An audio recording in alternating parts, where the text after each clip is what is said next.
Good evening. This is a real story, and it really happened to somebody. In a tiny, sleepy town far, far away from the city, there was a small farm. On that farm, there lived quite an oblivious farmer. While he was quite attentive to the day-to-day errands of keeping the farm up and running, he was blind to the nighttime antics of the farm animals. After the sun went down, all the animals would meet up at the barn for crazy Bacchanalian fuckfests. Every animal was in on it. Chickens blowing cows, dogs getting rammed by sheep, and pigs fucking horses. It was bonkers and gross.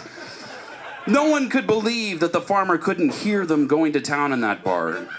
Maybe they wanted to be caught, but they started seeing what they could get away with, and they stopped using condoms. Then a pig got pregnant. Imagine the farmer's surprise when a half-pig, half-horse creature was born 9 months later.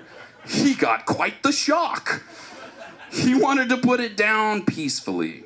With 4 horse legs and 2 pig legs, this beast was more insect than mammal. But soon he realized that this Pigtaur could go on to do some amazing things. So he let it live and raised it as his own son.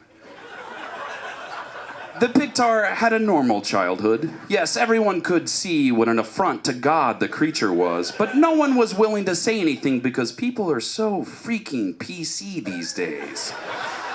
So, Clarence, the picky horsey, was allowed to go to public school and compete on all the sports teams. He was quite an athlete.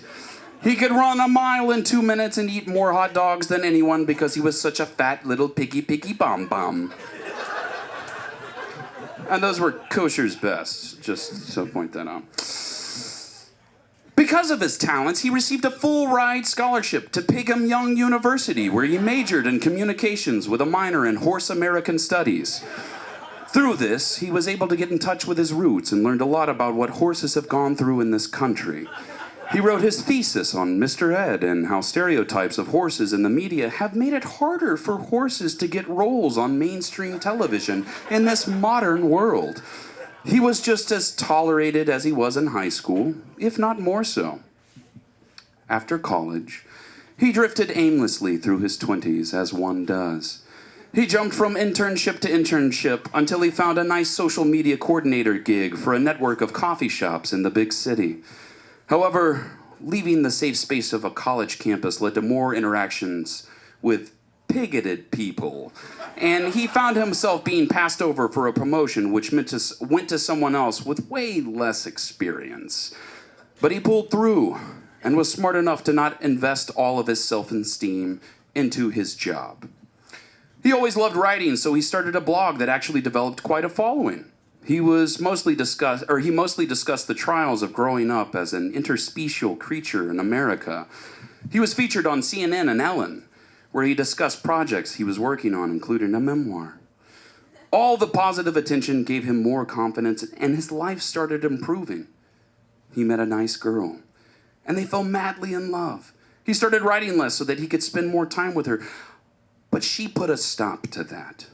She told him that she loved everything about him, and that included his passion for writing. This made quite an impact on him, and he asked her to move in with him. She said yes. He dedicated himself to his memoir and finally finished it. He sent it off to several publishing houses and not only sold it to quite a prestigious company, but was also offered a 3-book deal and a movie adaptation. But then he died because neither horses nor pigs live that long. Thank you.